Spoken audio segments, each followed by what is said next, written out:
morning on DC News Now. A major crime bill moves forward in the DC Council, but not everyone agrees. It will not help keep DC residents safe, and it will actually make DC residents unsafe.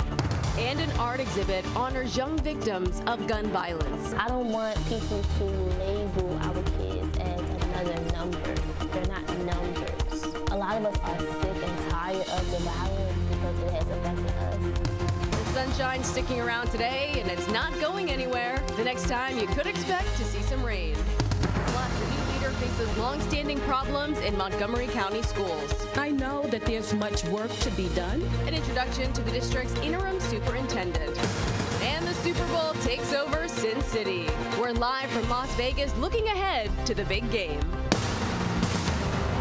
You're watching the station covering all of the DMV. This is DC News Now.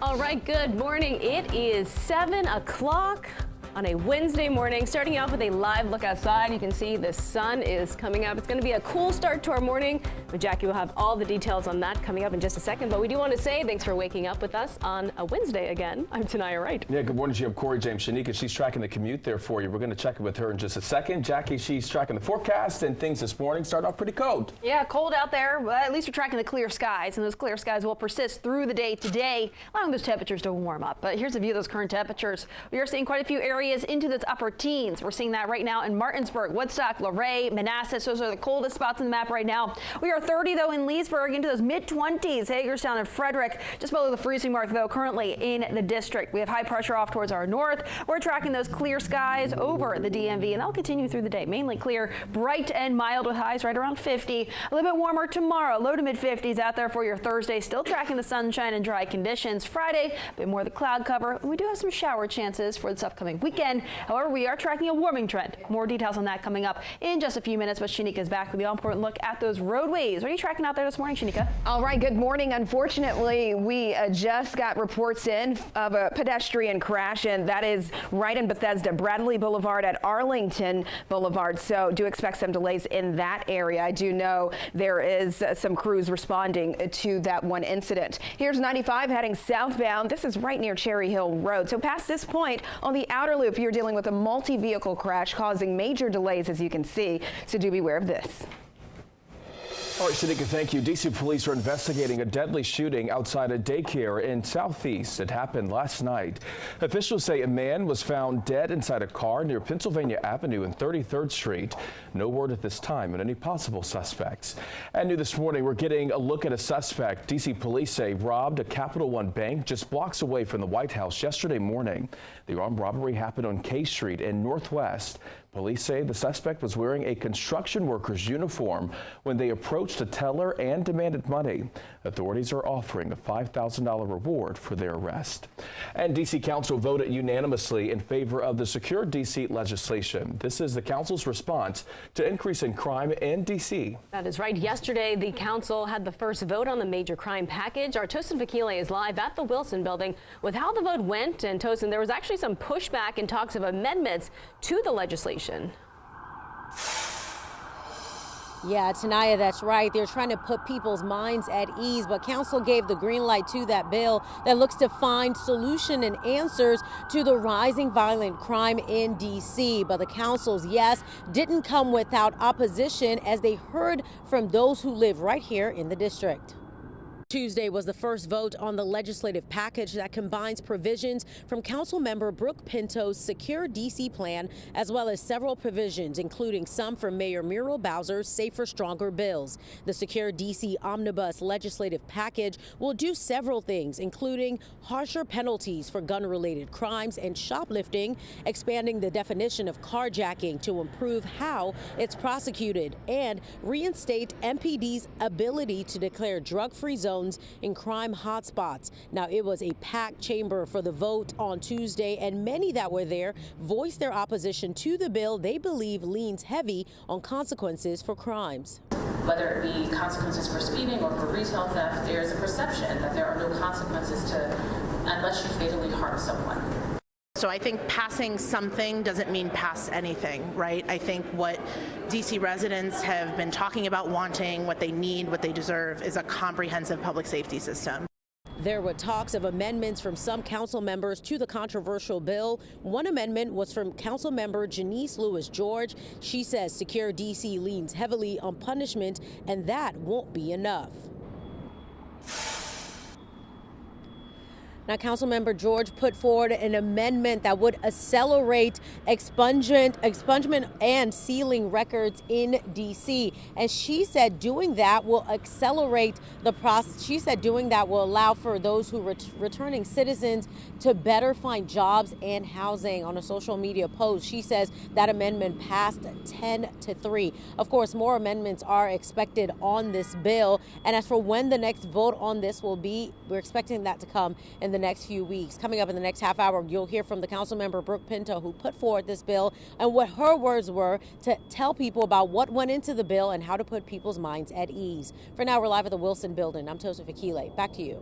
Thank you, Tosin. In Maryland, the Attorney General's office is releasing new video of a police chase that ended in a deadly crash in Wheaton. Now, this happened back in December when officers were attempting a traffic stop. Take a listen to the aftermath of the crash. Northbound Georgia at Shorefield, or at Wiseman. Back everybody up. Investigators say the driver hit a police cruiser and two other cars while trying to escape. That chase covered more than a mile of Georgia Avenue. Officials say the driver of the car was injured. A teenage passenger died at the scene. Montgomery County Police are planning to expand its drone program. The department says drones are helping officers respond to 911 calls in certain areas much faster. The program first launched in Silver Spring, and officials say they will now expand it to Wheaton. We've been able to get to emergencies in downtown Silver Spring an average of 1 minute and 20 seconds. We're able to identify suspects that are leaving crimes, and we're able to follow them and guide officers into stopping them. The department says it's facing staffing shortages, and drones are helping bridge the gap. Time right now is 7:06. An interim superintendent is stepping in to lead Montgomery County Public Schools. Now, the move follows former MCPS Superintendent Dr. Monifa McKnight stepping down after an investigation by the County Inspector General found a middle school principal engaged in misconduct. Our Candace Cole is live in Rockville this morning with more. Candace, good morning. Good morning. Dr. Monique Felder has been named Montgomery County's interim superintendent of schools. The Board of Education here voted unanimously yesterday. That decision comes just a week after McKnight stepped down.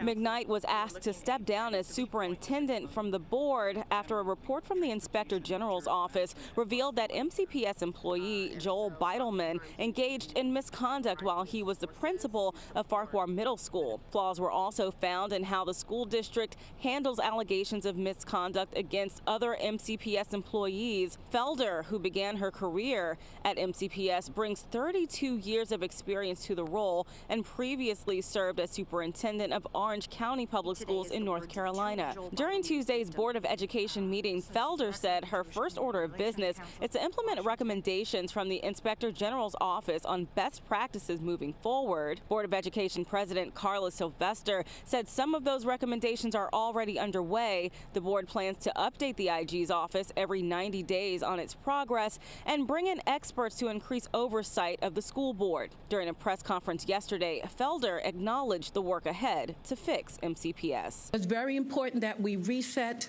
and ensure a strong emphasis on teaching and learning. It is also very important because we can do that, but if we don't have more strong teachers and more strong principals in our school, it's not going to happen. Now, the Montgomery County Council plans to dig deeper into that report released from the Office of the Inspector General. They want to address the culture that led to problems with processing complaints from employees within MCPS. Reporting live in Rockville, Candace Cole, DC News Now. All right, Candace, thank you. Time right now is 7:08. Several cities in Prince George's County are being awarded $11 million in federal grants to create safer roads. Mount Rainier is using the money to reduce speeding. Meantime, Brentwood, Riverdale, and Edmonston are using the funds to make infrastructure upgrades to prevent traffic deaths. It's called a Vision Zero plan. We're not going to tolerate cars speeding through our neighborhoods anymore. We're not going to tolerate cars running stop signs. We're going to make safety for every resident a priority. Any measure that we could utilize to be able to reduce speed and make pathways safe for our community, for our kids, and for all of the members, it's important for us. And this initiative comes after 2 students were hit and killed by a van while walking to school in Riverdale Park.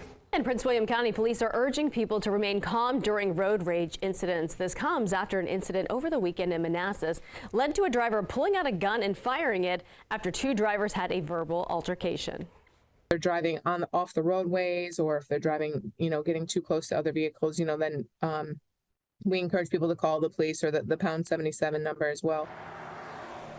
The police also say to stay relaxed, ignore rude gestures, and avoid making eye contact. All right, well, a D.C. business that was once in jeopardy is now safe. Yeah, the community rallied behind the LGBTQ+ owned bar and cafe to keep its doors open. The bar, As You Are, opened in 2022, and recently the owners say they've been impacted by high rent and daily expenses. Now, the owners, they started a GoFundMe, and within 24 hours raised about $80,000 from more than 1,500 donors. We were shocked. It's not just about saving As You Are because people like to be here. It's about saving As You Are because it's a pillar of progress. Some customers we spoke with say the owners have cultivated a space where people feel safe and welcome. The co-founder says their support shows a need for space to connect with other queer people.